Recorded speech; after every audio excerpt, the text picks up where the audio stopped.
1791, enquanto na Europa os entusiastas da abolição esperavam passivamente, né, os escravizados haitianos resolveram fazer justiça com as próprias mãos.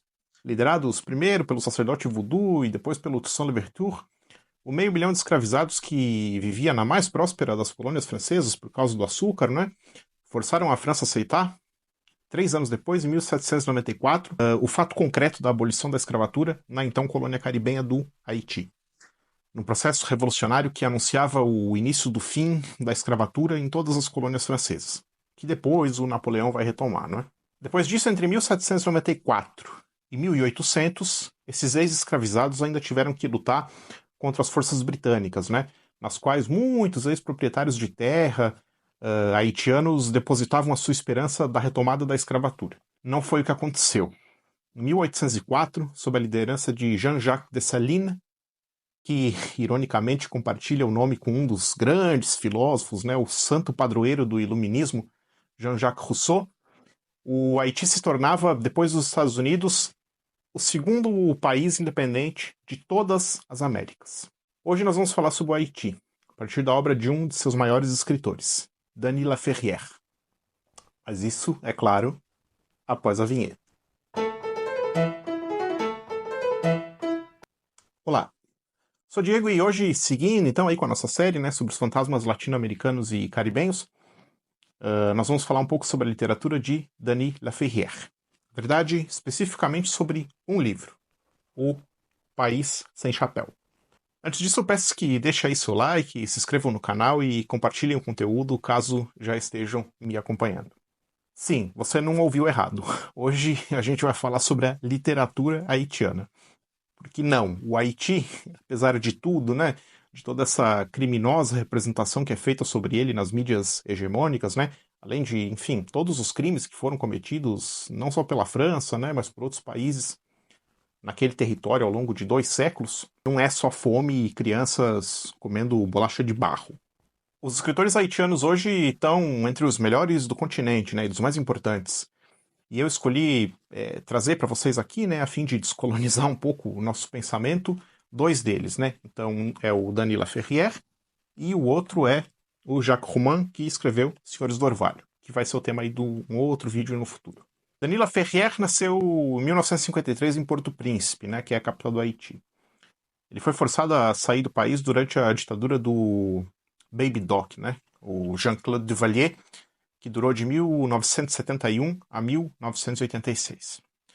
O Baby Doc herdava o Haiti do seu pai, né, o François Duvalier, também conhecido como Papa Doc, cuja ditadura durou de 1957 a 1971. O pai do Dani, jornalista, havia sido exilado pelo Papa Doc, né, e o Dani, por sua vez, pelo Baby Doc. Como declara o próprio escritor em País Sem Chapéu, aos 19 anos, tornei-me jornalista em plena ditadura dos Duvalier. Meu pai, também jornalista, foi expulso do país por François Duvalier. O filho deste, Jean-Claude, levou-me ao exílio. Pai e filho, presidentes. Pai e filho, exilados. Mesmo destino. País Sem Chapéu compõe a série de 10 romances do Laferrière, né, intitulada pelo autor de Autobiografia Americana. O escritor, depois do exílio, viveu no Canadá até 1980, depois em Miami até 2002, tendo por fim voltado ao Canadá, só que dessa vez ao Quebec. O romance foi publicado em 1996, né, e ele narra o retorno desse narrador, então, né, ao Haiti após o exílio canadense. Como ocorre com muitas pessoas que passam muito tempo, né, longe da sua terra natal, existe uma espécie de estranhamento nesse retorno, né? O Dani tenta reconstruir, a partir das imagens do seu passado, da infância e da juventude no Haiti, as memórias daquele país tão misterioso, né, que para ele aparece dividido entre as forças que operam de dia e as forças que operam à noite. Nesse sentido, o romance é dividido em 2 seções, né? O país real, que é o país diurno, né, dos encontros com as pessoas que fazem parte da vida do Dani, cujo narrador é chamado de Velhos Ossos, né? Que é um nome familiar, secreto, tem grande simbologia dentro da cultura haitiana. Já o país sonhado é o país dos mitos, né? O país dos símbolos, dos ritos, dos zumbis. A palavra zumbi tem origem na língua quimbundo, né? Nzumbi, que significa justamente espírito, fantasma, alma morta, né? Essa alegoria é usada pelo escritor para falar a respeito da complexa situação do país, né? Ou seja, a alegoria do zumbi, das diversas intervenções estrangeiras, tanto da ONU quanto dos Estados Unidos. No livro, Comuna de Bombardópolis, né, que é uma cidade que fica no noroeste da ilha, é um lugar em que as pessoas passam até 3 meses sem ter que se alimentar. Isso gera grande interesse internacional, né, dos Estados Unidos e da Europa principalmente, mas enfim, até de países asiáticos, que mandam ali para aquela região seus melhores cientistas, né, para analisar como que essas pessoas conseguem sobreviver fazendo uma refeição a cada 3 meses, né. Evidentemente, para a mãe do Dani, que é uma das personagens do livro, bem como para outros haitianos com os quais o narrador cruza, né, a explicação para esse fato é bem mais simples. Ou não. Eles são zumbis, né? Mortos que andam. O texto se move, portanto, a partir dessas intromissões, né, do país sonhado no país real. Com o mundo do dia, né, da racionalidade, sendo oposto a esse mundo da noite, né, que, conforme aponta o narrador, a noite existe neste país. Uma noite misteriosa. Eu, que acabo de passar cerca de 20 anos no norte, tinha quase esquecido esse aspecto da noite. A noite negra, a noite mística. E só de dia podemos falar do que aconteceu à noite. O país sonhado é uma força viva no texto do Denis Laferrière. A noite é muito mais importante do que o dia, porque com ela vem os loas, né? Ou seja, com ela vem as coisas sobre as quais não se pode falar à luz do dia. As impressões do dia no país real, né, são carregadas para o país sonhado. E o narrador, a todo momento, como uma espécie de xamã ou sacerdote voodoo, vai atravessar essa fronteira. Até a travessia final, né, sobre a qual eu não vou falar, conforme ele mesmo afirma, né, como se 2 países caminhassem lado a lado, sem jamais se encontrar. Um povo humilde se debate de dia para sobreviver. E esse mesmo país, à noite, é habitado somente por deuses, diabos, homens transformados em bestas. O país real, a luta pela sobrevivência. E o país sonhado, todos os fantasmas do povo mais megalomaníaco do planeta. Entretanto, se enganaria quem pensasse que o romance do Laferrière retrata esse Haiti miserável, né, que a gente está acostumado a ver nas reportagens da TV Globo ou similares, né? O narrador, muito mais testemunha do que analista, né, retrata um lugar mágico, um lugar com uma enorme tradição, no qual a miséria, embora exista, e seja assim sempre retratada, cede lugar ao mágico, né, o elemento fantástico que pode ser encontrado a qualquer hora. Seja na conversa com um professor universitário sobre esse exército de zumbis de Bombardópolis, né? Seja no encontro com o Lucrèce, que é um homem velho ali, né? O padrinho da tia do narrador, que é a René, e depois vai se metamorfosear no grande Papa Legba, né? Que é um dos maiores loas do voodoo, guardião dos caminhos. Ou seja, a morte se faz presente no cotidiano não apenas a partir das violências impostas, né, pelas maravilhosas missões de paz da ONU, né, mas como uma espécie de prolongamento da própria existência, né, como declara uma personagem do livro. Eu, faz muito tempo que morri. Vou lhe contar o segredo deste país. Todo mundo que a gente vê nas ruas, andando ou falando, pois é, a maioria já morreu há muito tempo e não sabe. Este país virou o maior cemitério do mundo. Isso é engraçado, né? Porque no Haiti o Grand Cemiteire, né, que é no centro da cidade, é um ponto turístico, inclusive, né? É interessante notar o quanto para o Laferrière esse outro colonizador já nem é a França, na verdade, de cuja academia hoje ele inclusive faz parte, né, como escritor, mas sim os Estados Unidos. Foi o escritor e intelectual martinicano Edouard Glissant que desenvolveu as noções de civilização do um ou império do mesmo. No livro do Laferrière, os Estados Unidos representam, de certa maneira, essa civilização do um, esse modelo centralizador, né, e totalitário. Fechados em si, os estadunidenses são incapazes de conceber a coexistência de sistemas, né?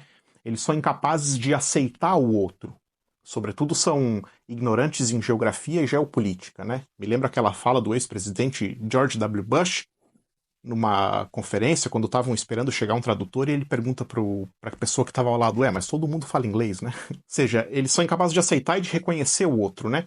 E só são capazes de conhecê-lo a partir da sua própria cultura, do seu próprio espaço, né?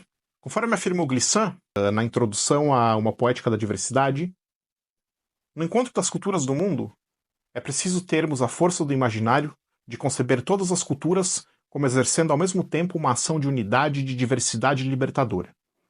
É por isso que clamo para todos o direito à opacidade. Não é mais necessário compreender o outro, ou seja, reduzi-lo ao modelo da minha própria transparência, para viver com o outro ou construir algo junto. O Glissant, inclusive, reconhece no imaginário da literatura, não é? Conforme é explorado aqui de forma magistral pelo Laferrière, uma das maiores forças capazes de romper com esse império do mesmo, né? Assim como ele vai afirmar. O imaginário, ou seja, a arte e a literatura. É pela literatura que se ilustra esse movimento desentravante, que vai do nosso lugar para o pensamento do mundo. De agora em diante, é este um dos objetos mais caros da expressão literária. Contribuir, pelos poderes da imaginação, para criar a rede, o rizoma das identidades abertas que falam e escutam. Os Estados Unidos, incapazes de se valer desse imaginário, né, reduzem sempre o outro então a esse si mesmo, né, que eles conhecem. Lá pelas tantas, o narrador pergunta para sua mãe, né, se de fato houvesse um exército de zumbis andando pelas ruas de Porto Príncipe, né, ele muito incrédulo, os soldados estadunidenses já não teriam notado isso, né, e aí a mãe dele responde de forma contundente. Os americanos, meu filho, diz minha mãe com um sorriso no canto da boca, não sabem nem distinguir um negro instruído de um negro analfabeto. E você lhes pede agora para fazer diferença entre um negro morto e um negro vivo. A redução do outro ao si mesmo é o que, em grande medida, gera até hoje esses clichês, né, a respeito do Haiti, que é sempre visto como esse país miserável, de famintos, analfabetos, aculturados, né, essa gente sem cultura que falta pouco para se tornarem canibais, né. Aliás, eu já citei o Edouard Glissant 2 vezes nesse vídeo, né? Eu tenho certeza que 99% de vocês que estão assistindo nunca tinham nem sequer ouvido falar dele. Esse escritor intelectual martinicano, né? Mas, com toda certeza, vocês sabem quem foram Hegel, Nietzsche e Marx. Por que será, não é mesmo? Falando em Hegel, eu vou ter um tanto para falar também sobre esse grande filósofo alemão, né? Assim como todos os filósofos iluministas. Mas isso fica para um outro vídeo. Até porque, por mais que o nosso eurocentrismo tenda sempre a reduzir o outro a esse si mesmo, esse outro ainda assim se faz forçosamente ouvir, não é? Como a partir da anedota contada pelo narrador do País Sem Chapéu, sobre a esposa de um soldado estadunidense que vai até o Congresso reclamar que o marido, desde que voltou do Haiti, está traindo ela com uma deusa voodoo, dizendo que não pode mais se deitar com ela às terças e quintas-feiras, porque essas noites são dedicadas a essa deusa. O título do livro é uma referência, então, a essa morada dos Loas, né, dos deuses, porque o País Sem Chapéu é o país dos mortos, né, já que ninguém é enterrado de chapéu. A partir da sua literatura, o Denis Laferrière nos mostra esse Haiti profundo, né, para muito além dessas classificações fáceis e redutoras, né, e desses clichês que a mídia sempre nos enfia goela abaixo. Aliás, e para terminar, é interessante notar a mudança de ponto de vista desse narrador exilado, né, que logo nas primeiras páginas do romance define o Haiti como uma pedra ao sol a qual se agarram mais de 7 milhões de famintos, homens, mulheres e crianças, encurralados entre o Mar do Caribe e a República Dominicana. E o ponto de vista desse mesmo narrador no final do romance. Existe uma mudança fundamental entre esses dois pontos de vista, né? Desse exilado que volta para o seu país e como que ele o encontra, e depois no final a forma como ele vai entender novamente esse país após estar nele. Mas essa mudança vocês vão ter que encontrar quando lerem esse magnífico romance do escritor haitiano. Descolonizar o pensamento é fundamental, né? Como eu já disse num outro vídeo, para que a gente possa entender o nosso lugar no mundo. Próximo vídeo eu vou falar um pouco sobre a cegueira e o racismo na obra desses filósofos que a gente tanto ama, né? Partindo ainda do Haiti, mas do episódio da Revolução Haitiana. sobre o qual eu falei ali no começo. Então nós vamos seguir aí nessa mágica ilha. Todos já estão mais do que convidados. Sou Diego e até a próxima.